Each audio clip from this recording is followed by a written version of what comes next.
Nandito tayo ngayon sa isa sa pinakamalaking bangus cage sa buong Zamboanga del Norte. At Paps, manguhuli tayo ng mga fresh bangus dito sa dapitan. Kaya binihintay natin. Tara! Sa video na to, bibisitahin natin ang largest bangus farm sa buong Zamboanga del Norte. Manghuli tayo? Okay! Okay, para akong binasbasan. At aalamin natin ang kakaibang teknolohiyang ito. Population nito nasa mga 50 to 60,000 pieces. At sa huli, syempre, kakain din tayo ng iba't ibang bangus dishes. Hindi pa luto yung sinaing namin, parang ibubuhos ko na agad to. At may bonus pa yan na fresh seafood. Nangangausap siya, nakainin mo ko para madagdagan yung BP mo. Cheers! Ready ka na ba?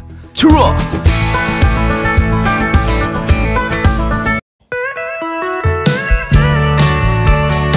Sa mga nakarang episodes ay na-witness nyo ang food scene dito sa Dipolog. At para sa video na to, ay babiyahin naman tayo ng saglit papuntang Dapitan City. Itong syudad na to ay kilala dahil it was the site of Dr. Jose Rizal's 4-year exile, where he made the significant contributions to the community, leaving a lasting historical legacy. Pero, let's take history aside. Sinadya ko talaga dito ay ang kakaibang fish cage na isa sa pinakamalaki sa buong Mindanao. Okay, para isang magandang umaga. Nandito pa rin sa Dipolog, pero Paps, ang kalapit na syudad nito is yung tinatawag na Dapitan. So, Dapitan, parte pa rin yan ng Zamboanga del Norte, isang component city sa probinsyang ito. At Paps, medyo special dahil kakainin tayo. Siyempre, pag nasa Mindanao ka, kailangan mo kumain ng isda, kailangan mo kumain ng seafood, at yun yung kakantingin natin doon sa Dapitan. So, it will be just a 15-minute drive from Dipolog. See you in a while. Tara!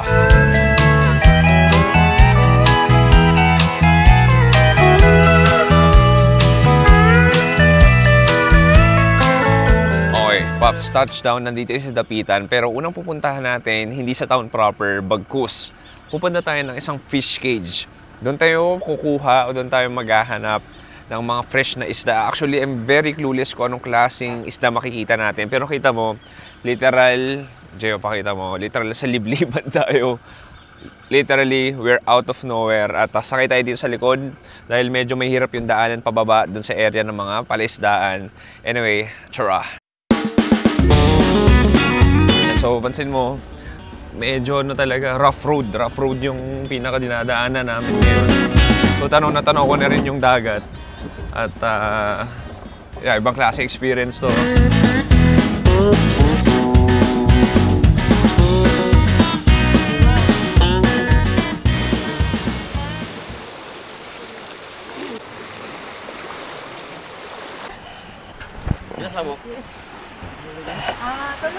Okay, Paps, ikaw alam kung na-foresee nyo na anong mangyayari. Pero sasakay kami ng bangka papunta doon sa mga fish cage nila. Nandun yung mga tinatawag nilang Norwegian bangus. And I'm ready. Actually, hindi ako ready. Wala sa bingo card ko na sasakay ng bangka ngayon. Pero I'm ready for anything. Tara! Jeyo is taking off his socks and shoes. Baba kami ngayon. Medyo kailangan maingat. Ay! Thank you, kuya. Kasya ba tatlo? Tulo? Siguro, boss. Gana ka. Asaman? Okay, pare, so ito na yung pinaka-action natin. Hindi ko akalain na ganito kaliit yung bangka. Parang lumulubog yung bandang sa side ni Jeyo. Pero this is the action, pare. This is the life. At so, yung pinaka-ano natin, Norwegian, bangus daw siya. So sila yung nagkukulture nito. At hindi naman sobrang layo, malapit lang din. Pero hindi ko na-expect na sasakay ako sa bangka ngayong araw. I'm getting tired of your bullshit. I'm tired of your voice. I'm getting tired of the way you leave me hanging with no choice. Okay, so ito na yun. Okay, serve So parang bala. Parang siyang maliit na kubo, floating kubo. Timing ha, timing. Timing. Teka lang. Alright. Okay.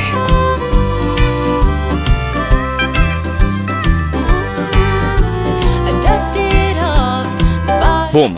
Pare, so nandito tayo sa parang balangay. So kaharap namin literal yung napakalaking circular fish cage. Kasama natin ngayon si Sir RJ. Sir, magandang umaga. Good morning, Pops, no? Sir, unang tanong ko, anong ganap dito? Anong meron dito? Ngayon, dito tayo sa Bangus Fish Cage, Bangus Farm. So, kikita nyo to, ito yung tinatawag na Norwegian cages. These are Norwegian fish cages. It demonstrate high-end aquaculture technology over existing bamboo fish cages na mas madalis pa rin ginagamit sa buong bansa. At itong kakaibang fish cage na to ay nag-yield ng multi-million worth of milkfish harvest. Population nito nasa mga 50 to 60,000 pieces na bangus. Opo. Tapos sir, ito ba like, kasi sabi mo Norwegian so hindi siya yung typical na bangus na manap sa Pilipinas. Tama ba? Anong pagkakaiba ng bangus na to? Oo, Norwegian cages, hindi siya typical na bangus. Yung iba sa fish pond, ganon. Ito, nandito tayo sa open sea. Yung advantage nito, yun nga, mas fresh siya compare sa traditional na bangus farming. So dito sir, masasabi mo bang sabi nila mas masarap daw kahit papaano yung Norwegian bangus sa normal na bangus? Yun po sabi ng mga consumer po natin. Okay. Na culture, yun nga, pinapakain natin yung bangus feeds. Tumatagal ito ng mga 6 to 8 months. Isa na rin ito sa economy booster para sa syudad ng Dapitan. Ang mga harvested milkfish ay sinusupply sa iba't ibang parte ng Mindanao at Visayas, tulad ng Negros, Cebu, at sa mga iba-ibang lokal na palengke sa buong Pilipinas. Pero balita ko, bukod dito after natin manghuli ng bangus, may restaurant din daw kayo, tama? Meron po, meron. So pwede natin doon lutuin yon at tikman. Pwede. Okay, Pops, ready na. So ngayon, manghuli sila ng mga ilang bangus siguro. At may lutuin yan. Tara. Naman sir, tara.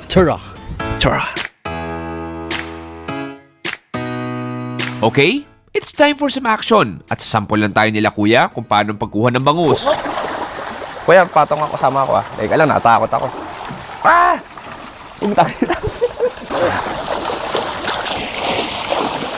Rolling ka. Okay. So pare ngayon nanguhuli. Yun na. Nanguhuli ngayon ng bangus. Ito yung isa. Nakatakas. Ayan, so lalagay dito. Okay, Paps. So ngayon nanguhuli na si Kuya ngayon ng fresh Norwegian bangus. Isipin mo, Paps, 27 na ganito kalalaking parang cages yung meron dito. Tapos maganda dito, Paps, libo-libo ng bangus, Norwegian bangus yung nakastock dito. So yan, so si Kuya batak na yan. Kita mo naman, very, naghahanap talaga siya ng bangus na pwede nating makita. Ito si Kuya, siya naman ang assistant. So siya nagpapakain para matrap natin. Ayan na. Ayun, yun. Ayan, ako'y magiging bangus dito. Ayan, kailangan ko pala humawak. Hindi pa to traditional kasi usually talaga pag nag-harvest sila maramihan. So malaking lambat yung gamit nila. Ito kasi para lang mapakita natin. So maliit na lambat lang yung gamit niya. Pero usually, malaki talaga. Daan-daan o libo-libong ina-harvest nila kada araw. Second try, mas malaki yung lambat natin. Si Kuya, veterano na yan sa panguhuli. Kailangan natin kumapit ang maayos. Ito na. Dito sa sibot ko, kasi sibot ko. Yung nga na yung sibot ko, plus ko. Lagi. Ang sibot ko. Ikuan ba salud. Ito. Nagyapon. Ayun, ayan na. Inuhuli tayo isa. Let's go. Okay, para akong binasbasan. Okay, pa. So nakahuli na tayo. So ito yung Norwegian bangus. So nagtatagalog ba to?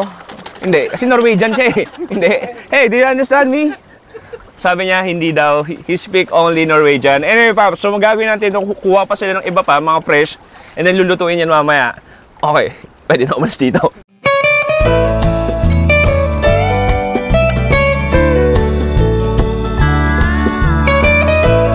From the amazing bangus cages, it's time to go to the kitchen. At nandito tayo sa Cafe Fermin. Dito, tinatransform ang mga fresh high-quality bangus into something scrumptious, creative, and delicious bangus dishes. Katulad na lamang na kanilang bangus sisig. This starts by cutting some bangus into cubes. Lalagyan ng spices like sugar, pepper, and salt. Then, some liquid seasoning. Hot oil in the pan, then it's time to cook.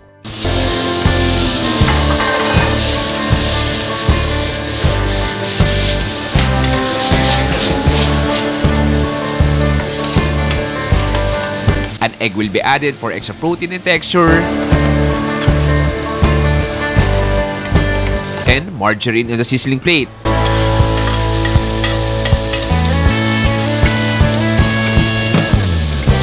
And and a drizzle of Filipino mayo. At bukod sa sisig, ay meron din sila ino-offer ng mga pasalubong tulad ng bottled bangus at marami pang iba. At yung mga sinasabi kong ibang mga putahe pa nila ay katulad ng mga flavored grilled bangus nila na may flavors tulad ng inasal, tocino, lemon pepper, barbecue at iba pa. At papsa, may bonus pa tayo na crabs with alabar sauce. At pagkatapos sa mahabang araw at nakakapagod na panghuli ng bangus, now, it's time to eat.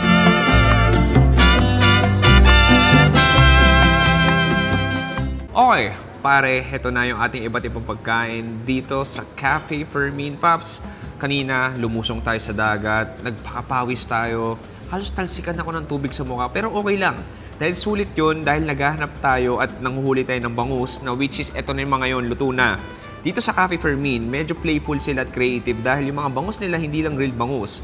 Pero meron sila mga flavored bangus. So meron sila iba-ibang putahe bukod sa bangus. Tapos meron sila mga produkto, mga pangpasalubong katulad nitong bottled Spanish-style bangus. Meron silang bagoong na may bangus entrails, pero meron tayong paligoy-ligoy pa. Gusto ko simulan sa grilled bangus nila. And so meron tayo dito grilled bangus na may onions, tapos kamatis.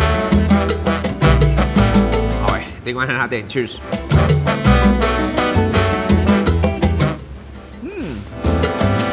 Okay, definitely meatier siya. Parang mas makapal yung texture niya. Ay, sarap. Kasi pinaka-flavor nito, salt, pepper, puro konting toyo. Yung juices ng kamatis nandun, juices ng onions. What a way to start, pare. Next, try natin tong fried rice nila. Parang yung dagat, nilagay mo sa fried rice. May isda, may puset, may hipon. Sikuha ako. Tingnan natin. Ang sarap. Medyo buttery siya actually. Pero daming klase ng seafood. May nakagatong hipon, puset. Kung pang isda rin meron. Next, try natin tong bangus sisig, syempre. Malunod tayo sa bangus ngayon. Tayo konti. Cheers! Ay, masarap yung sisig bangus nila. May nilasakan ng konting crust eh. And then, yung contrast of flavors, yung alat, may tamis ng mayonnaise, yung sizzling flavor nandun. Ang sarap. Maganda sa bangus nila, mataba-taba pare, mataba-taba. Try natin tong, I believe, this is the inasal bangus. Ito yung flavored bangus natin. So, di ba? Meron ka ditong inasal. So, lahat na kinakain natin ngayon, ang may recipe nito is Chef Ferrod Gonzalez. Shout out sa'yo, sir. Tikman natin ito inasal nila. Okay. It's giving me some Bacolod vibes. Smoky. Kulong may konting lemongrass yun. Malamis-namis. Ang sarap. Try natin itong barbecue. Alam mo, dito mo sa bandang taba. Try natin itong bandang taba. Ay, masarap yung barbecue. Ang sarap ng taba. Ay, ang sarap. Alam mo, kala ko sa Dagupan lang yung maraming masasarap na bangus. Dito rin pala sa Dapitan, nakalain mo pare. Ibang klase. Ito, akala mo simple lang yan pero lemon, garlic bangus siya. Kuha ako. Siyempre gusto natin yung taba. May hindi pala nagagawa, lagyan natin ng toyo tsaka sibuyas. Cheers! Ako acidity and zest ng lemon. Very garlicky din. Yung toyo mansi natin nagpapatulong. Okay, mag-break muna tayo sa bangus. Break sa bangus pero bangus din to. Ito yung bangus pasta nila. So yan, kuha tayo konti.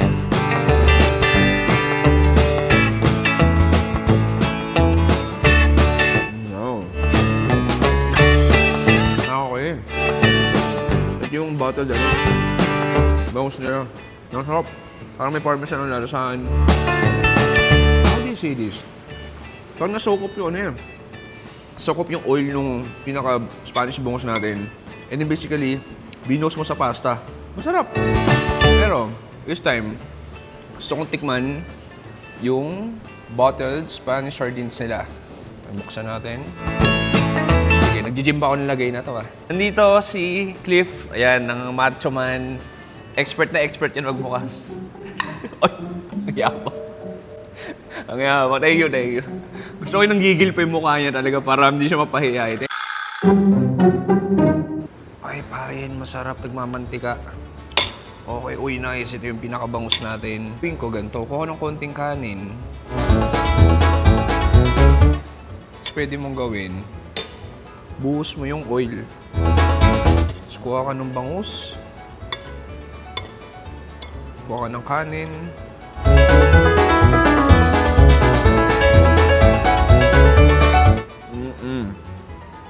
Masarap nun. Masarap. Ang sarap. Nasukop na hanggang sa pinaka-feel ko, pinaka-molecules ng bangus yung pinaka-sauce. Oh, nice. How do you describe the flavor? Medyo mag-garlic siya.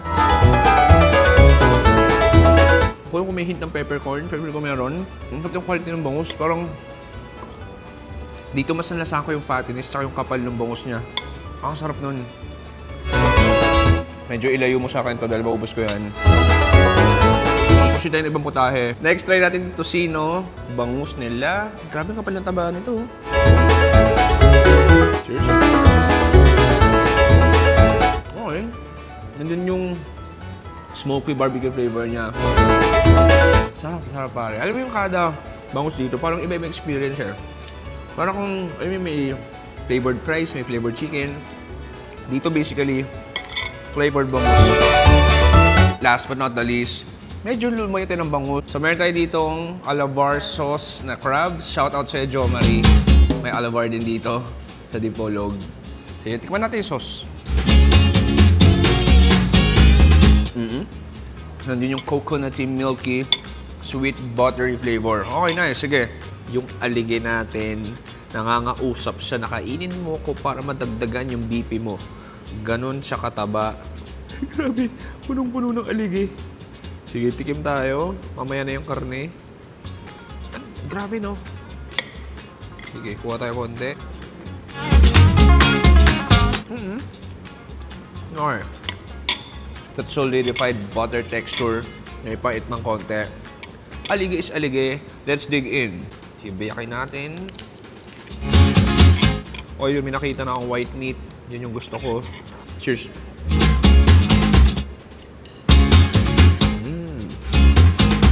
Ang tamis ng karne. Oh, nice. Very meaty. Sweet. Flavorful. And then the alabar sauce. Bagay pare. Yung alabar sauce kahit saan mo lagay yan eh. Oh, nice. Ang sarap nun. No, what an experience. Ano yung maganda dito? Ano yung maganda dito sa Cafe Fermin? Kasi literal eh. Sipin mo, may sarili silang farm, bangus farm. So, may make sure nila yung quality control, yung freshness nito. And then, itatransfer mo pa sa napakagandang putahe, napaka-flavorful na putahe. Ang daming flavor ng bangus. Siguro sa lahat ng bangus, pinaka-trip ko yung inasal. Masarap din yung classic. Tapos siguro yung barbecue na na bangus. Pero alam mo talaga, pinaka-na-struck sa akin, pinaka-masarap. Etong desa Spanish style bangus, parang kahit bigas pala yung kanin namin, kahit di pa luto yung sinaing namin, parang ibubuhos ko na agad to, tapos pwede mo na kainin. Parang di idea dyan, huwag yung gagawin yun. Pero yun lang naman gagawin pag gutom na ako. Aba Paps, nabitin ka ba? At gusto mo manood ng mas maraming masasaya at masarap na food videos? Natatakot. Chemical ba to? Oh, shit. Mag-subscribe na sa second channel natin na Another Chewy Show, kung saan mas marami tayong titikman. Cheers! Na iba't ibang masasarap na pagkain sa lahat ng lugar na pinupuntahan natin. Less edited, cellphone lang ang gamit, pero marami ka pa rin matututunan. Alam mo, may pintura nga siya. Hindi kaya pintura talaga to? At marami pa rin tayong matitikman. Bigat. This is like a heavyweight pizza. Masaya, kwela, makulit. Kaya naman, manood na at mag-subscribe sa second channel natin na Another Chewy Show. Kaya hinihintay mo. Churro! Wouldn't lie to you, didn't matter what I do. Okay, pare, dito nagtatapos ang ating isang malupet na food trip dito sa Dapitan, sa Buanga del Norte. Ibang klase, isipin mo, from catching fresh Norwegian bangus hanggang sa pagkain ng iba't ibang flavored bangus dito sa Cafe Fermin. Kaya next time, dadakain ng Dapitan, try nyo dumaan dito, masarap pagkain. So, pasalamat sa Local Mindset, kay Marky Magallanes, kay Cliff, kay Jess na nandito. Follow nyo Local Mindset Facebook page at Instagram nila at YouTube at marami pang iba. Maraming salamat sa panonood. Ako si Chewy. dito sa Dapitan, Zamboanga del Norte. Stay safe, good night and good bye. Bang!